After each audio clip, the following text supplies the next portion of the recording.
Inilah Injil suci menurut Lukas. Yesus berkata kepada murid-muridnya, "Hendaknya kamu murah hati, sebagaimana Bapamu adalah murah hati. Janganlah kamu menghakimi, maka kamu pun tidak akan dihakimi. Dan janganlah kamu menghukum, maka kamu pun tidak akan dihukum. Ampunilah, dan kamu akan diampuni. Berilah, dan kamu akan diberi. Suatu takaran yang baik dan dipadatkan, yang digoncang dan yang tumpah keluar, akan dicurahkan ke dalam ribaanmu. Sebab ukuran yang kamu pakai untuk mengukur akan diukurkan kepadamu." Demikianlah sabda Tuhan. Saudara-saudari yang terkasih, resminya tidak ada istilah mahal hati dalam kamus bahasa Indonesia. Yang ada adalah istilah kebalikannya, murah hati. Namun dalam kenyataan sehari-hari, sikap mahal hati sering lebih gampang ditemukan daripada murah hati, apalagi dalam dunia kita yang penuh dengan perhitungan. Karena itu Yesus berkata, "Hendaklah kamu murah hati." Sebuah ajakan yang sulit, tetapi sangat penting dan mendasar bagi kita para muridnya. Dalam sekolah Yesus, salah satu tujuan terpenting adalah mendidik muridnya menjadi orang yang murah hati. Kalau kita murah hati, kita pun akan mendapatkan kemurahan hati. Saudara-saudari yang terkasih, bagaimanakah murah hati itu? Dengan bagus sekali Yesus mengambil ilustrasi dari dunia pasar. Dalam pasar tradisional, ketika belum dikenal ukuran kiloan yang dipakai sebagai takaran, ada sesuatu yang menarik. Misalnya ketika masih kecil, sewaktu ikut almarhum mama ke pasar, saya amati para pedagang menakar beras dengan batok kelapa yang berlubang di bawahnya. Setiap kali mengukur, si pedagang memasukkan satu jarinya dari bawah. Jadi setiap kali isi takaran berkurang satu jari. Lalu ia menakar beras dengan cepat tanpa menggoncang-goncangkan, sehingga takaran itu sungguh tidak padat dan tidak meluber. Sebuah takaran yang buruk sekali. Tentu saja si pedagang mendapat untung yang lebih banyak. Saudara-saudari yang terkasih, Yesus tidak mau mendidik para muridnya, kita-kita ini, dengan semangat yang demikian. Sebaliknya, ia mau mendidik kita menjadi seorang penjual yang murah hati, yang berani memberi takaran yang baik, seperti seorang penjual beras yang menggoncang-goncangkan takarannya sehingga menjadi padat, bahkan mengisi takaran itu sampai meluber. Pembeli gembira dan dia juga, walaupun tidak untung banyak, tapi tidak kurang gembira. Saudara-saudari yang terkasih, majalah Time tanggal 9 Januari tahun 1984 menulis sebuah judul besar di halaman depan cover dari majalah Time, "Why Forgive?" Mengapa mengampuni, dengan gambar Yohanes Paulus II menyalami dan memeluk Mehmet Ali Aksa dalam kunjungannya di penjara Rebibbia di Roma. Judul majalah Time ini mungkin mewakili keheranan banyak dari kita manusia modern. Mengapa harus mengampuni orang yang hampir membunuhnya itu?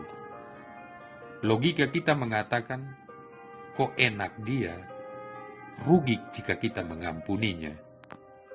Kita biasanya merasa lebih puas kalau bisa menghukum orang lain. Namun Paus sedang memberi kesaksian pada dunia sebagai seorang murid Kristus sejati, yakni mengampuni dan memberi dengan murah hati. Saudara-saudari yang terkasih, pernah seorang laki-laki mencuri makanan dan dia dijatuhi hukuman gantung oleh raja. Ketika ditanya apakah dia mempunyai pesan terakhir, pencuri itu menjawab, "Ketahuilah, oh raja, bahwa saya bisa menanam biji apel di tanah dan ia akan tumbuh dan berbuah dalam 1 malam. Itu adalah rahasia yang diajarkan oleh ayah saya, dan saya sangat menyayangkan jika rahasia ini ikut mati bersama saya." Akhirnya dipilihlah 1 hari untuk menanamkan biji itu. Pencuri itu menggali lubang dan kemudian berkata, "Biji ini hanya bisa ditanam oleh seseorang yang tidak pernah mencuri atau mengambil sesuatu yang bukan miliknya. Karena saya telah mencuri, maka saya tidak bisa menanamnya." Maka kemudian raja bertanya kepada Perdana Menterinya untuk menanam biji itu. Tetapi Perdana Menteri merasa ragu dan berkata, "Yang mulia, saya teringat bahwa ketika saya masih muda, saya pernah mengambil sesuatu yang bukan milik saya. Jadi, saya tidak bisa menanam benih itu." Kemudian, bendahara kerajaan ketika diminta untuk menanam benih itu pun, segera dia meminta mohon ampun dari raja sambil berkata bahwa dia juga pernah suatu kali mengambil dan menyimpan barang berharga milik ayahnya. Lalu kemudian pencuri itu menoleh ke arah mereka sambil berkata, "Anda semua orang besar dan berkuasa. Anda tidak menginginkan sesuatu apapun, tapi meski demikian, Anda tidak bisa menanam biji itu. Sedangkan saya yang mencuri sedikit makanan agar tetap bisa hidup akan digantung." Senang dengan kebijaksanaan pencuri itu, maka raja pun mengampuni dia. Saudara-saudari yang terkasih, ketika kita berdiri di depan cermin atau berpose di depan cermin, apapun yang kita tampilkan akan dipantulkan secara sama persis oleh cermin itu, kecuali kanan jadi kiri dan kiri jadi kanan. Jika muka kita cemberut, cermin akan memantulkan wajah cemberut. Jika muka kita tersenyum, cermin juga akan memantulkan wajah tersenyum. Tidak mungkin cermin memantulkan wajah tersenyum ketika muka kita cemberut dan sebaliknya. Jika dapat memantulkan keadaan yang sebaliknya, itu cermin ajaib namanya. Dan hubungan antara kita manusia dengan sesama, tidak ada bedanya dengan pantulan cermin. Apapun yang diperbuat orang lain kepada kita, entah itu baik atau tidak baik, sesungguhnya adalah bertitik tolak dari perbuatan kita sendiri kepada mereka.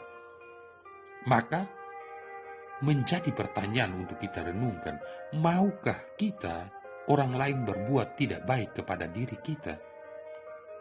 Jawabannya tentu tidak. Semua orang tentu ingin agar orang lain berbuat baik terhadap dirinya. Nah, kuncinya gampang.